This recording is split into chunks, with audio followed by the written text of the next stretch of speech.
Hello and welcome to the Fulhamish quick take after Fulham's 3-2 win over Wolves at the Cottage. I've just got back from the game and what a relief. What a relief to get those 3 points. It's been a rough 2 or 3 weeks to be a Fulham fan. We had the last minute defeat to United. We had the pretty big humbling by Villa. 2 weeks to stew over it during the international break, and then this weekend as well, because we were the Monday night game, you saw other teams getting wins, teams like Luton, Burnley nearly getting a win, and you were just starting to get worried that with Fulham just on 12 points, it'd been a long time since we'd won a game. You knew that if we didn't win tonight, we're away to Liverpool on Sunday, and it was just starting to add up a little bit, and it just felt like, felt like the Wolves were circling, and excuse the pun on that one. And that 3 points is just gigantic, and it doesn't massively matter how it comes. I know it's controversial. I'll get into some of the decisions in a second, but just overall for Fulham, 3 points in that game, and 3 points without João Palhinha. And that's the biggest thing. We've actually managed to get 2 wins this season in games that João hasn't played, which is quite remarkable. Obviously, the first game of the season against Everton, João didn't play, and then tonight, it's just gigantic. And you're looking at the rest of December now. We're now 10 points clear of the drop. We're 6 points clear of Luton. That's big daylight. That's huge daylight between us. And there are winnable games coming up. Obviously, Sunday, as I mentioned, against Liverpool at Anfield is about as tough as it gets. But Forest at home, West Ham at home, Burnley at home a few weeks after that. Got Bournemouth away in there as well. There are some winnable games in December. I actually thought this was probably one of the least winnable games given the form that Wolves are on. So for us to get this win is just huge. So I'll start with that. It was a huge relief to get the win. And Fulham started well. I wasn't sure about our starting 11. I'm still not that sure about our starting 11, but it worked slightly better than I thought it would. I thought that Kearney at the 8 was an interesting decision. He's not played that great in that position in the past, but I thought Kearney was one of the best players on the pitch, and that kind of worked. I thought what didn't really work is I thought Harrison Reed had a bit of a tough night in the 6. I thought he did admirably in João's absence, but I think Harrison Reed at times struggled just to be that kind of base, and particularly his passing was off. I then thought that the decision to put Iwobi at right wing and Willian at left wing was particularly weird. I thought that Wilson's been a brilliant player in the last couple of matches. He's been on form for his country as well, and Decker-Dover-Reed's done little wrong as well, and Willian has just not pulled up any trees. So I was surprised to see Iwobi in his weaker position on the right wing. I thought if you're going to drop any winger, put Iwobi on the left and put one of Wilson or Decker-Dover-Reed on the right. And, well, I mean, look, Jimenez up front, it's him or Vinicius, and it's neither is great. I would put Bobby Decker-Dover-Reed up front if it was me, but Marcus Silva's never going to do that. And the timing of Muniz' injury is unfortunate. It seems like other players are close. You know, you had Tosin on the bench tonight. You had Tete on the bench tonight. I don't think it's long before one or both of those are coming into the starting 11 because they can add so much. And Bassi, once again, I thought played brilliantly, but he's not comfortable on that right-hand side. And there is a question as to whether it's Ream or Bassi's place that gets taken if Tosin does eventually come in. But that's another one for another day. Let's just focus on the here and now and the 3-2 win. And it was good just for Fulham to get the foothold in this game and take the lead. It feels like ages since we have just been in front. So it was a well-worked goal. It was actually a really good finish from Iwobi. Didn't realise it at the time, but Robinson slightly plays that ball behind him, and he does really well just to get a foot on it. It goes through the keeper's legs. Nice to see Robinson getting consecutive assists. He's had a lot of criticism for his lack of end product.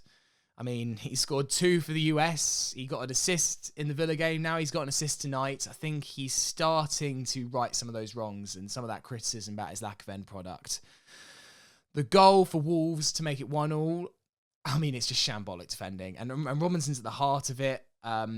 Bellegarde just, it makes a bit of a mug of him, doesn't he? It's good skill. I think Robinson was caught in in no man's land, really. He didn't go and challenge the ball early doors, and then he went and challenged, and then he kind of got skinned. I think he needed to be decisive in that moment. But this is not all on Robinson. There's about 3 players at the back post unmarked, and no one's picking them up. So as much as Robinson should do better to stop the cross at source, it's some quite poor defending. And Fulham for the rest of the first half, I thought were a bit of a shambles. Even Bernd Leno had a moment, didn't he? Where I thought Mario Lemina was going to rob the ball and dispossess him. And I was relieved to go in at half-time 1-1 because I thought, like, well, if that's a poor first half performance, but we're still on level terms, and generally Fulham have been better in the second half, and that we were. I think we came out stronger. I think we had the better of the second half. I think we had the better chances. I don't think anyone can argue that.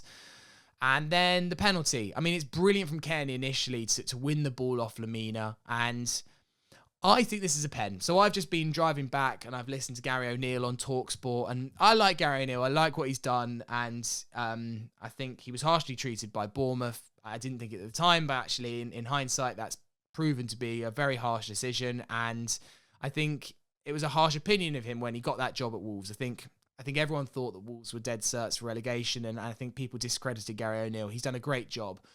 But my God, listening to his interview back on TalkSport now, I mean, every decision that went against Wolves was wrong, but every decision that went Wolves' way was right. I was just a bit like, come on, man. Like, I can agree that some of these decisions are controversial, but like, have a bit of balance. I guess what am I expecting? Anyway, the first one I think is a pen. I think, and I think it's not a clear and obvious error. I think it's Semedo. He does touch the ball, but I also think he touches Kearney. I think this is a pen. I really do.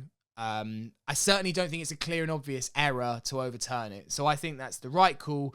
Coolly dispatched by Willian. The Wolves penalty, again, I'm happy to say I think it probably was a penalty. I think it's poor defending. I think it's just a bit clumsy from Tim Ream.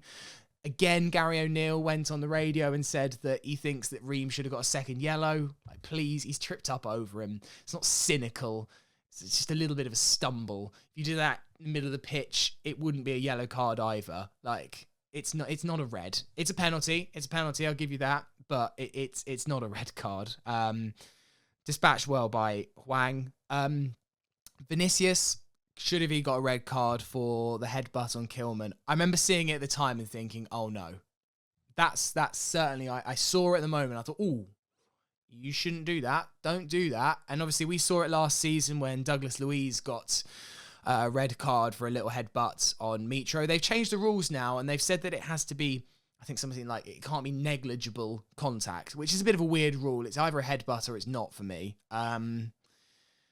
It's a little butt towards. It's not a full-on Zidane on Materazzi. I think he's got away with it, Vinicius, there. He got a yellow card. I think on another day, if he got a red, I don't think it's getting overturned. That he needs to stamp that out. There's 2 or 3 that Vinny could have got this season, and that could have killed the game for us there. He's petulant. It's embarrassing. It's childish, and I think Vinny should have got a red.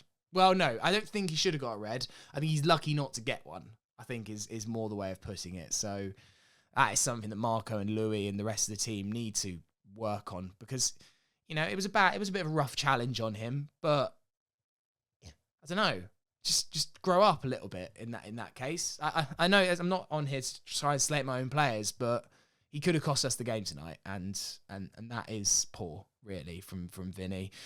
The final decision, at the time, I thought it was Stonewall. At the time, in the ground, I was like, you've caught Wilson there, it's Stonewall. The replays are a little bit less conclusive. And what I'm surprised about, and I do feel strongly that VAR should try and stick to clear and obvious when it as much as it can. And I don't think it's a clear and obvious error from the referee. But I did think it was a penalty at the time. So, look, I'm a Fulham fan. I'm going to take it. We needed the win. We needed the 3 points. And ultimately, I'm delighted that they did go to the monitor and review it. I remember in the eye test was like, well, that's a pen. And I couldn't believe it wasn't given. I'm surprised on review that they sent into the monitor and overturned the referee's initial decision. But it was a bit clumsy. Wilson did get there first. I don't think Gomez knew that Wilson was coming. I think we've reached the right decision, but how we got there, I'm not sure. I can imagine that Wolves fans will watch this and you'll disagree, but I think there's got to be a little bit of give and take. It was an entertaining game. I think one thing that I did respect Gary O'Neill for saying on the radio is that it could have been a win, it could have been a draw, it could have been a loss. And that's 100% what it was. It was just an end-to-end game of football. I think both teams played well at points. I think both teams played quite badly at points.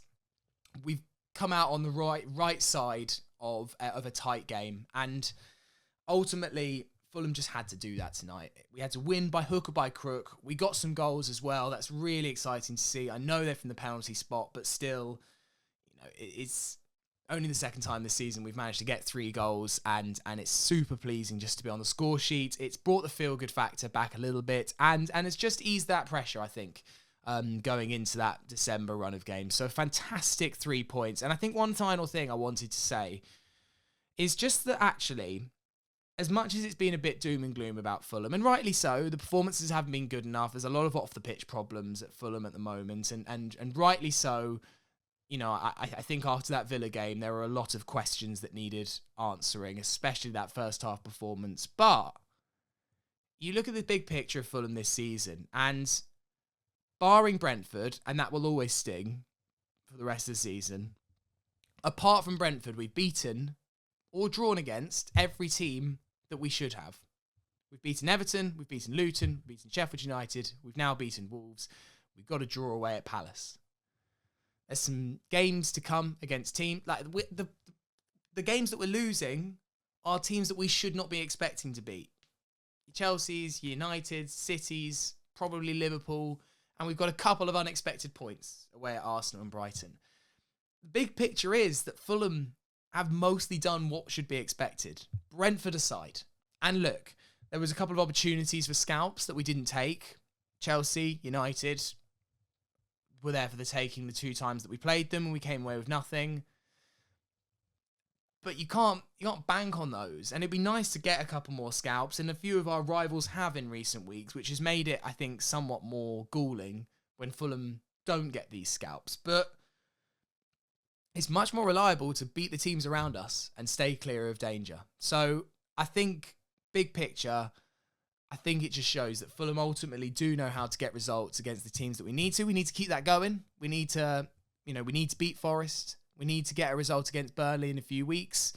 And there's a couple other games in there. If you can get a point or 3 against West Ham, that would be really good. If you can go away to Bournemouth and get some points, that would be fantastic. And then look, we might be halfway through the season and either on best part of 20 or even more, and halfway to safety. So it's a good result. We're in a good position in the table.